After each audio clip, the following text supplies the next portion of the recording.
ఇప్పుడే జీ5 app download చేయండి. చూడండి మీ ఫేవరెట్ టీవీ షోస్ ఎప్పుడైనా ఎక్కడైనా. ఒక రకంగా ఆ శివకృష్ణ గట్టి ప్రయత్నమే చేశాడు. తెలివిగా ఆలోచించి ఈ తింగరి దాని చెయ్యి పాలల్లో ముంచి తప్పించుకున్నాను. శివకృష్ణ ఇంటి నుంచి వెళ్లే వరకు జాగ్రత్తగా ఉండాలి. సారీ రామ్, మినిస్టర్ గారు మా పక్కూరికి మీటింగ్కి వస్తున్నారు. నేను బందోబస్తుకు వెళ్ళాలి. అందుకే అర్ధాంతరంగా వెళ్ళక తప్పట్లేదు. పర్వాలేదు మావయ్య, నేను ఈ కేసు గురించి నేను ఇక్కడ ఎంక్వైరీ చేస్తాను. ఎలాగోలా కిడ్నాపర్స్ గురించి తెలుసుకుంటాను. రామ్మమ్మకు నేను సహాయం చేస్తాను నాన్న. మేమిద్దరం కలిసి వాళ్ళని ఎలాగైనా పట్టుకుంటాం. నేను కూడా ఈ కేసుని అంత ఈజీగా వదిలిపెట్టనమ్మా. మినిస్టర్ గారు టూర్ అయిపోయాక మళ్ళీ ఎంక్వైరీ మొదలు పెడతాను. ఇక్కడ పోలీసులు కూడా ట్రై చేస్తున్నారు మావయ్య. త్వరలోనే ఈ కేసు ఓ కొలిక్కి వస్తుంది.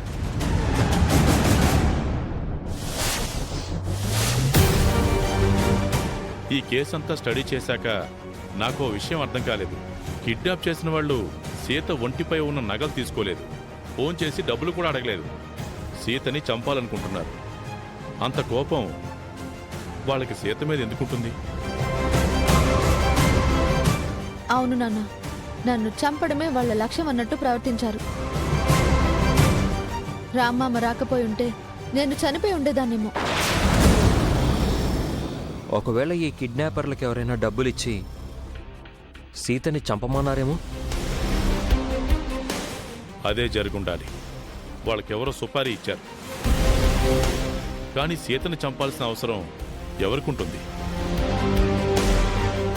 ఆ కిడ్నాపర్లు దొరికితే కానీ వాళ్ళ వెనకాల ఏ ఏ తోడేళ్లు గుంట నక్కలున్నాయో తెలీదు నాన్న. అయినా నన్ను ఇబ్బంది పెట్టాలని ఎవరైనా అనుకుంటే వాళ్లే నాశనం అయిపోతారు. వాళ్ళకి కుష్టి వ్యాధొచ్చి ముష్టాడుకుంటారు. దిక్కులేని చావు చేస్తారు. వాళ్ళ శవాలని కాకులు, గద్దలు, రాబందులు పీక్కు తింటాయి. నిజంగా నీ జోలికొచ్చిన వాళ్ళు నాశనం అయిపోతారు సీత. ఒకవేళ మా చట్టం వాళ్ళని శిక్షించలేకపోతే దేవుడు వాళ్ళని శిక్షిస్తాడు. చట్టము దేవుడు కాదు మావయ్య. నా చేతులతోనే వాళ్ళని శిక్షించాలన్నంత కోపంగా ఉంది. వాళ్ళు దొరికాక ఓ గంట మామ కప్పచెప్పు నాన్న. వాళ్ళని చిత్తగొడతాడు. సరేనమ్మా, ఇక నేను బయలుదేరుతాను. వస్తాను రా. ఓకే మావయ్య, మీరు సీత గురించి బెంగ పెట్టుకోకండి. తనని కంటికి రెప్పలా కాపాడుకుంటాను. అత్తయ్యని అడిగానని చెప్పండి. ఈసారి మీరు వచ్చేటప్పుడు అమ్మను తీసుకురండి నాన్న. అలాగేనమ్మా. బాయ్ రామ్. పండితి.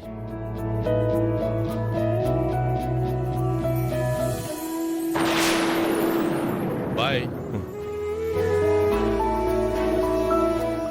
నన్ను జాగ్రత్తగా చూసుకుంటానని మా నాన్నతో చెప్పావు కదా మామా. అవును, అందులో అబద్ధం లేదు. అయితే ఇప్పటి నుంచే చూసుకో. నన్ను ఎత్తుకొని ఇంట్లోకి తీసుకెళ్ళు. అబ్బా, ఇదేం కోరిక సీత.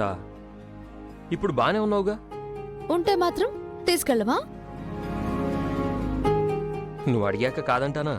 కాకపోతే మా పిన్ని చూస్తుందేమోనని టెన్షన్గా ఉంది.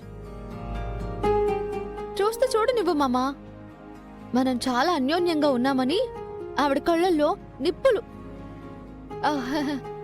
సారీ సారీ, ఆనంద బాష్పాలు కురిపిస్తుంది. నల్లని మబ్బుల మధ్యకు వెళ్లి వెన్నెల ముగ్గులు వేసిందెవరో, కన్నుల కౌగిట కలలే కూర్చిందెవరో, రంగులు పొదిగిన వాసంతాన్ని రెప్పున రమ్మని పిలిచిందెవరో, గుప్పెడు గుండెకు చప్పుడు నేర్పిందెవరో. రామ్తో కలిసున్నానని చాలా ఆనందంగా ఉన్నావు కదా సీత. నువ్వు రామ్కి దూరం అయ్యే రోజు దగ్గరలోనే ఉంది.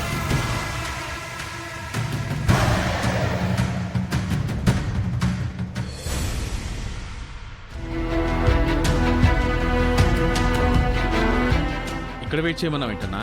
అదంతా వదిలేరా, నా కోసం ఎవరైనా వచ్చారా? పోలీసులు వచ్చారన్నా. వాళ్ళెందుకు వచ్చారా? ఏమో తెలియదన్నా. సిఐ త్రిలోక్ గారంట. నువ్వు ఎప్పుడు ఇక్కడికి వచ్చినా ఇన్ఫార్మ్ చేయమన్నారు. నీ నిర్లక్ష్యం వల్లే మహాలక్ష్మి గారి కార్ బ్రేక్ ఫెయిల్ అయ్యి యాక్సిడెంట్ అయింది. ఆ విషయం తెలిసిపోయిందేమో. అవునన్నా, నేనే చెప్పాను. నువ్వెందుకు చెప్పావురా? ఆ సిఐ త్రిలోక్ మామూలుడు కదన్నా. నాకేం తెలియదని చెప్పినా 4 పీకాడు. గంతీసి ఎన్కౌంటర్ చేస్తా అన్నాడు. అందుకే నిజం చెప్పేశానన్నా. నువ్వు దొరికితే మక్కిలేర కొట్టి జైల్లో పెడతానని చెప్పి వార్నింగ్ ఇచ్చాడన్నా. అయితే నేను ఇంకొన్నాళ్ళు అండర్ గ్రౌండ్లోనే ఉంటానురా. అసలు నువ్వు బయటికి రాకన్నా. వస్తే పైకి పోతావు. అలాగేరా.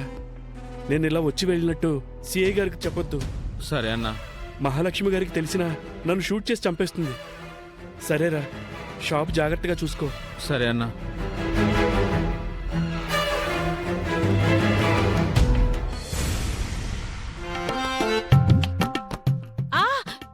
కాస్త మెల్లిగా రైవే, నొప్పిగా ఉంది. అయినా ఇలా ఎలా చేయి కాల్చుకున్నారమ్మా? నువ్వు సెలవు పెట్టావు, నేను కాఫీ పెట్టుకుంటుంటే కాలింది. ఇది అలా కాలినట్లేదు, కావాలనే చెయ్యి మరిగే పాలల్లో పెట్టినట్టుగా ఉంది.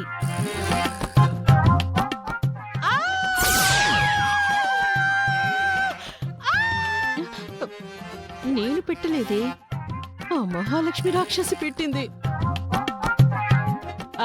కావాలని ఎవరైనా చేయి కాల్చుకుంటారటే? కొంతమంది ఉంటారమ్మా.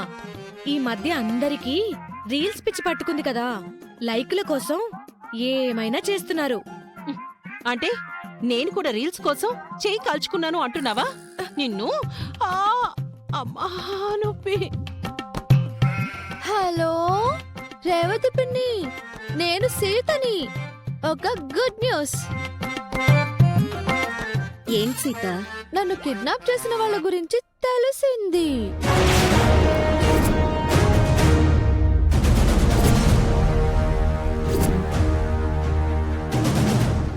ఆల్మోస్ట్ వాళ్ళు దొరికిపోయినట్టే.